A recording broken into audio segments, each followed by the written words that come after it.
Hola a todos, mi nombre es Correa Mariano Y mi nombre es Vega Martín. y somos estudiantes de Ingeniería Electrónica de la Universidad Nacional de San Luis.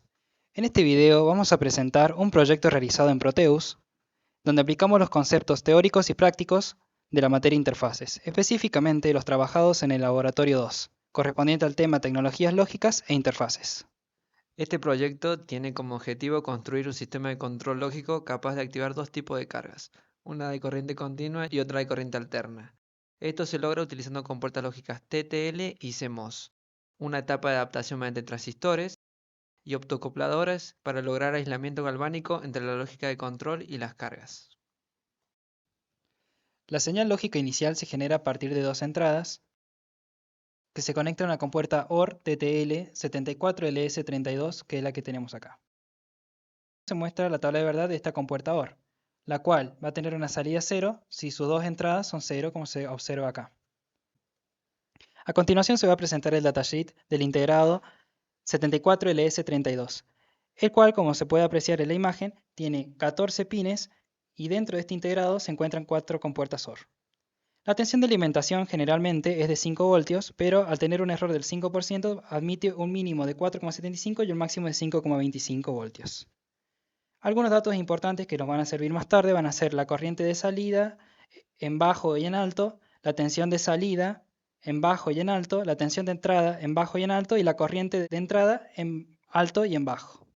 Estos datos van a ser útiles para luego realizar la interfase con CMOS. La señal adaptada desde la etapa TTL llega a una compuerta CMOS NOR CD4001, que esta misma está alimentada con una alimentación de 10 volts. Acá se puede ver la tabla de verdad de la compuerta NOR, que va a ser un estado nivel alto cuando las dos entradas sean nivel estado bajo. A continuación les vamos a mostrar el datasheet de esta familia.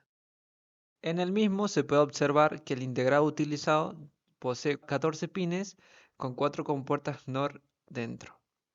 Una de las características importantes que podemos observar son las corrientes de salida, las tensiones de salida y las tensiones de entrada. Para verificar esto tenemos que utilizar la alimentación de 10 volt, que es la que utilizamos nosotros.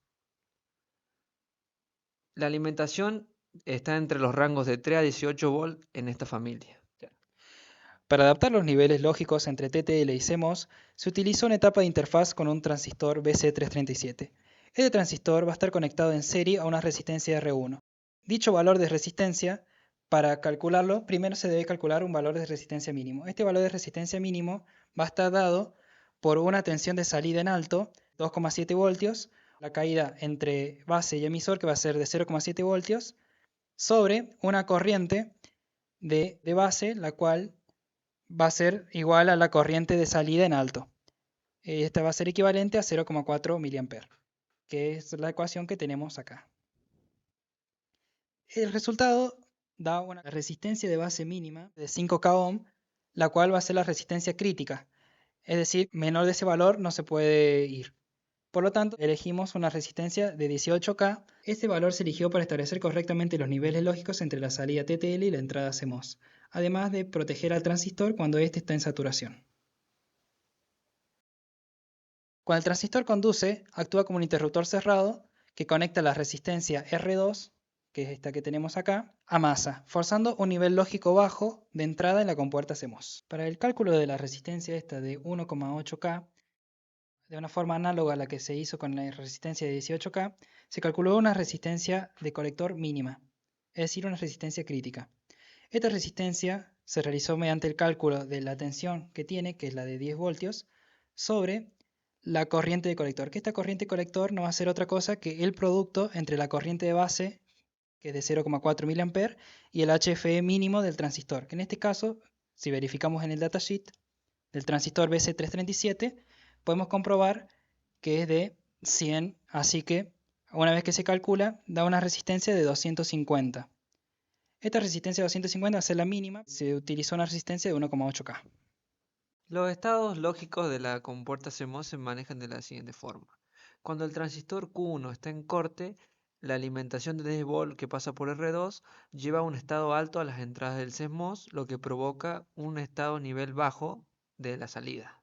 Cuando el transistor está en saturación, provoca una conexión entre la alimentación y tierra, lo que la entrada del CMOS quede a un nivel bajo y su salida a un nivel alto.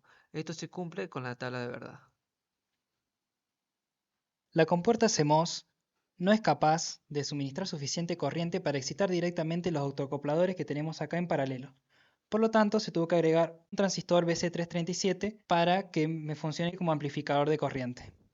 Cuando la salida del CMOS está a nivel alto, se polariza la base del transistor a través de una resistencia, que es esta resistencia que tenemos acá de 10K, lo que hace que el transistor Q2 entre en saturación. En ese estado el transistor conduce y permite que circule corriente a través de los dos optocopladores conectados en paralelo. Para el cálculo de la resistencia R3, la cual va a estar conectada a la base del transistor Q2, lo que se hizo fue comprobar en el datasheet de la compuerta CMOS cuáles son los valores de la tensión de salida en alto y de la corriente de salida en alto, para calcular de una forma análoga a la que se hizo con la resistencia R1 el valor que va a tener la resistencia R3, cuyos resultados lo vamos a poner por acá.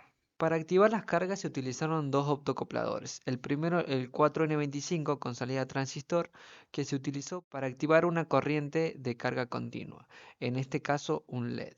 Y el segundo, el MOC 3041, que tiene salida TRIAC, que este nos servirá para activar una carga de corriente alterna, en este caso una lámpara de corriente alterna. A continuación, el datasheet del 4N25, donde se observa una corriente de LED interno directa de 10 mA, equivale a un valor típico de 1,18 volts. Y en este datasheet del MOC 3041 se puede observar que la tensión del LED en directa es de un valor típico de 1,3 volts con una corriente de 30 mA. Estos cálculos se utilizarán a continuación para calcular las resistencias. Según los datos adquiridos del fototransistor 4N25, para hacer el cálculo de esta resistencia, debemos tener en cuenta que la tensión directa del LED interno es de aproximadamente 1,2 volts y una corriente típica para conducción confiable es de 10 mA. Haciendo este cálculo nos da que aproximadamente el valor de la resistencia crítica va a ser de 880 ohm, pero utilizamos un valor comercial de 1 kilo ohm que asegura la conducción sin sobrepasar la corriente máxima. En el caso del MOC 3041M, la tensión directa del LED es de 1,25 voltios y la corriente mínima recomendada para garantizar la activación del triac interno es de 15 mA. Por lo tanto, como se ve en esta ecuación que tenemos acá, la resistencia va a ser de aproximadamente 583 ohm, que esta resistencia va a ser el valor crítico. Para asegurar la conducción, incluso con variaciones, usamos un valor comercial de 470 ohm. Como para terminar, vamos a mostrar una pequeña simulación del proyecto. Pusimos voltímetros para que puedan ver las tensiones que hay en cada punto. Al tener doble cero en la entrada, va a haber cero a la salida, por lo que el transistor no conduce y tenemos 10 volts a la entrada del CMOS.